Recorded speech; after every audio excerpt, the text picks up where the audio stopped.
Malam itu, aku mempergoki suami dan ibuku sedang bermesraan di kamar. Namaku Hana. 2 tahun lalu, aku menikah dengan Raka, pria yang kukira dikirim oleh Allah untuk menyempurnakan hidupku. Ia penyayang, lembut, dan sangat peduli. Raka bekerja sebagai desainer interior, dan aku sebagai guru privat. Kami tinggal di rumah peninggalan ayahku, bersama ibuku, Bu Retno. Kehidupan kami sederhana tapi penuh canda dan hangat. Pagi-pagi aku biasa menyiapkan teh manis untuk Raka dan ibuku, lalu berangkat mengajar anak-anak. Tapi, di balik kebersamaan itu, ada sesuatu yang pelan-pelan berubah. Aku mulai merasa aneh. Hubungan antara Raka dan ibuku terlalu akrab. Terlalu sering berbagi tawa yang bukan milikku. Kadang sepulang mengajar, kudapati mereka duduk di teras, membahas hal-hal yang bahkan tak pernah Raka bicarakan denganku. "Loh, kamu udah pulang, Han?" sapa Raka suatu hari sambil menyimpan ponsel ke saku. "Iya, kok pada serius banget ngobrolnya?" tanyaku sambil duduk di samping mereka. Ibuku tersenyum tipis. "Lagi cerita masa kecilmu. Banyak yang lucu." Aku tertawa, tapi dadaku terasa ganjil.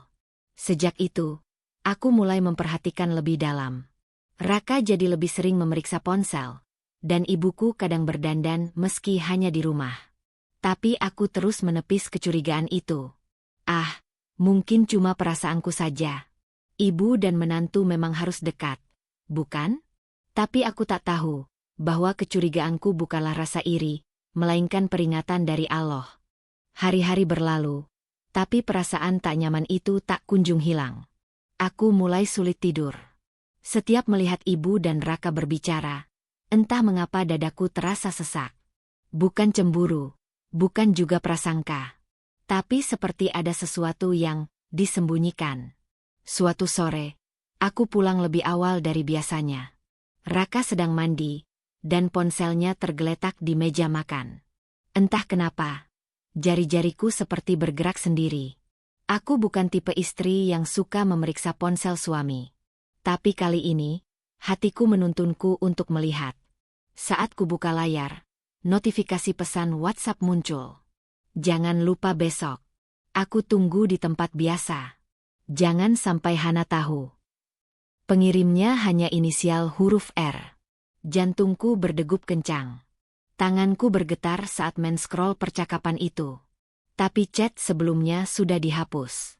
Hanya tersisa pesan-pesan pendek yang terasa asing. "Siapa? R, itu?" Raka keluar dari kamar mandi sambil mengeringkan rambut. "Kamu udah pulang, sayang?"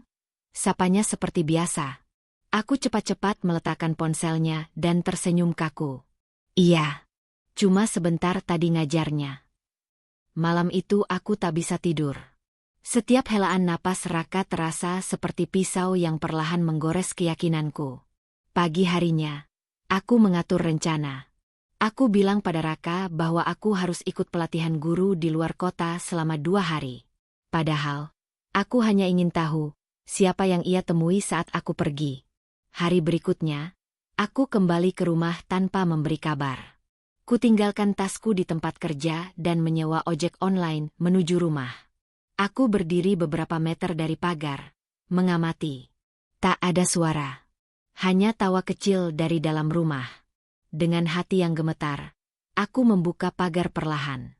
Rumah itu terlalu sepi untuk jam segini. Kumasuki ruang tamu, lalu lorong menuju kamar belakang. Dan ketika aku berdiri di depan kamar tamu yang biasa kosong itu, aku mendengar suara pelan. Suara 2 orang yang sedang bicara. Terlalu pelan untuk percakapan biasa. Terlalu dekat untuk hubungan wajar. Dengan satu tarikan napas, aku dorong pintu itu terbuka. Dan di sanalah mereka. Raka dan ibuku. Posisi mereka terlalu dekat. Terlalu salah. Ibuku kaget. Wajahnya pucat seperti mayat. Raka langsung berdiri menjauh. "Hana, ini nggak seperti yang kamu pikirkan," ucap Raka dengan panik. Aku mematung. Mulutku terbuka tapi tak ada suara yang keluar. "Apa ini, Bu?" tanyaku lirih. "Kalian, apa ini?" Ibuku mencoba mendekat. "Nak, Dengar dulu, ibu bisa jelaskan semuanya. Mataku basah. Lututku lemas. Dunia di sekitarku mendadak runtuh. Aku berlari keluar rumah tanpa arah. Air mataku mengalir begitu saja. Bukan karena kelemahan, tapi karena pengkhianatan yang datang dari dua orang terdekat dalam hidupku. Angin malam terasa menusuk hingga ke tulang. Kupanggil ojek daring dengan tangan gemetar. Aku tak peduli akan tidur di mana malam itu. Yang penting, aku pergi dari rumah itu. Paginya, aku mendapat puluhan pesan dari ibuku. Raka juga menelepon terus-menerus, tapi tak satu pun kuangkat. Aku menginap di rumah sahabatku, Vira. Saat pagi menjelang, aku memutuskan kembali. Bukan untuk memaafkan, tapi untuk mendengar kebenaran, seburuk apapun itu. Di meja makan, ibu duduk dengan mata sembab. Raka tampak lesu, seperti seseorang yang kehilangan pegangan. Aku cuma ingin satu hal, kataku pelan. Kejujuran. Jangan bohong lagi. Jangan ada drama. Aku sudah cukup hancur. Ibuku mengangguk perlahan. Baik, Hana. Duduklah. Ini bukan hal mudah, tapi kamu berhak tahu. Aku duduk. Raka menunduk, tak berani menatapku. Ibuku menarik napas panjang. Sebenarnya, aku dan Raka sudah saling kenal jauh sebelum kamu dekat dengannya. Kami pernah bertemu di acara pameran desain. Tanpa tahu dia ternyata teman kuliahmu. Aku menoleh ke Raka dengan tatapan tajam. Dan kamu tidak cerita karena? Tanyaku dingin. Aku sempat dekat dengan ibumu dulu, jawab Raka pelan. Tapi hubungan kami nggak pernah jelas. Saat aku mengenalmu, semuanya berubah. Aku benar-benar jatuh cinta padamu. Han. Aku pikir masa lalu itu sudah selesai. Ibuku menyela, suaranya bergetar. Tapi saat tinggal serumah, kami mulai saling ingat lagi. Mungkin kami lemah. Mungkin kami terlalu bodoh. Tapi, itu terjadi. Aku tertawa miris. Jadi selama ini, kalian pura-pura baik di depanku, sambil diam-diam menyakiti dari belakang. Raka meneteskan air mata. Aku menyesal, Han. Sungguh. Tapi aku juga manusia, dan aku masih mencintaimu. Aku berdiri. Suara hatiku sudah tak bisa dibendung. Kalian bukan manusia biasa. Kalian dua orang yang paling kusayangi. Tapi kalian pilih saling menyayangi dan menghancurkanku. Aku berjalan menuju pintu. Kalian saling pantas. Tapi tidak lagi pantas ada dalam hidupku. Langkahku mantap. Aku meninggalkan rumah itu, dengan luka yang tak akan pernah bisa terhapus. Hari-hari setelah kejadian itu terasa seperti mimpi buruk yang tak pernah selesai. Aku pindah ke kos kecil di pinggiran kota. Setiap malam, aku hanya bisa menangis dalam sunyi, bertanya kepada diri sendiri, mengapa harus ibu kandungku sendiri yang menusuk dari belakang. Vira, sahabatku, tak pernah lelah mendampingiku. Ia menjadi bahu untuk menangis, telinga untuk mendengar, dan tangan yang selalu siap memeluk ketika aku nyaris runtuh. Hana, kamu kuat. Kamu wanita hebat. Yang salah itu mereka, bukan kamu, kata Vira sambil menggenggam tanganku suatu malam. Aku hanya mengangguk, tapi dalam hati, aku tak yakin bisa pulih sepenuhnya. Raka beberapa kali mencoba datang ke tempat kerjaku, mengirim bunga, bahkan meminta bantuan teman-temanku untuk membujukku bicara. Tapi aku tahu, tidak semua luka bisa disembuhkan dengan maaf. Sementara itu, ibuku tak pernah berhenti mengirim pesan. Panjang, penuh penyesalan, dan kata-kata permohonan. Tapi bagiku, kepercayaan itu seperti kaca. Sekali pecah, tak akan pernah utuh lagi.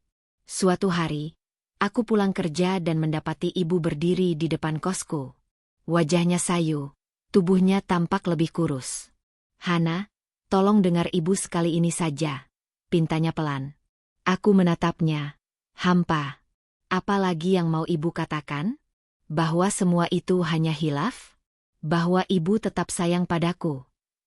Iya, nak, ibu salah. Ibu sangat menyesal. Ibu buta. Ibu tidak tahu kenapa bisa sampai sejauh itu. Aku menghela napas panjang. Bu, saya tidak membenci ibu. Tapi saya juga belum bisa memaafkan. Bukan karena saya pendendam, tapi karena luka ini terlalu dalam.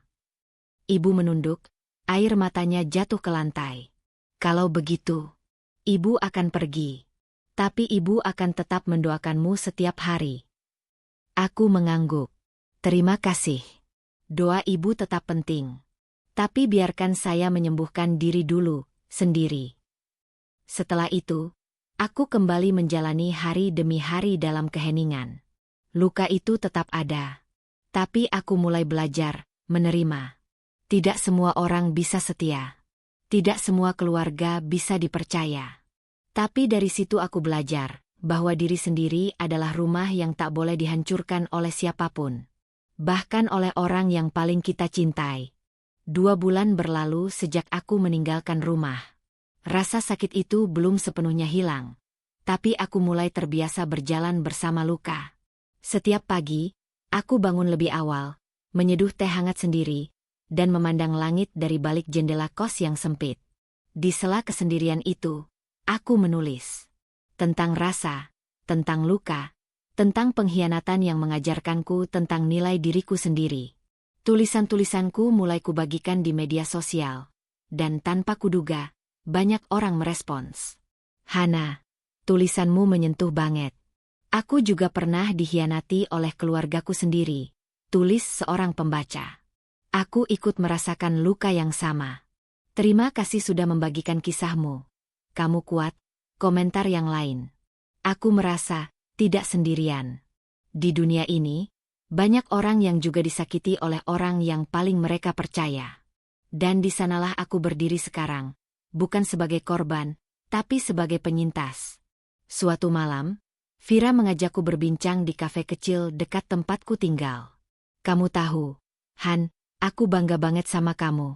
Dulu kamu sempat bilang nggak yakin bisa bangkit. Tapi lihat sekarang. Kamu jadi sumber semangat buat banyak orang. Aku tersenyum. Aku nggak bangkit karena kuat. Aku bangkit karena aku nggak punya pilihan lain. Kalau aku terus terpuruk, aku akan mati dalam luka. Kami tertawa. Tawa kecil tapi penuh arti. Tak lama kemudian, aku mendapat tawaran untuk menerbitkan buku kumpulan tulisanku. Dan disinilah aku sekarang. Mengisi seminar, membagikan pengalaman, dan menjadi suara bagi mereka yang diam dalam penderitaan. Hidup memang tidak kembali seperti dulu. Tapi aku tidak lagi memimpikan masa lalu. Aku memilih berjalan ke depan, membawa bekas luka sebagai pengingat bahwa aku pernah hancur, dan mampu menyusun ulang diriku. Dan tentang ibuku, serta Raka. Aku belum bertemu lagi dengan mereka. Tapi kini, aku tak lagi menangis saat mengingatnya. Aku hanya berharap mereka menemukan jalan untuk memperbaiki diri, seperti aku telah menemukan jalanku sendiri. Karena dalam hidup ini, kadang luka bukan untuk dilupakan, tapi untuk dijadikan pelajaran paling dalam.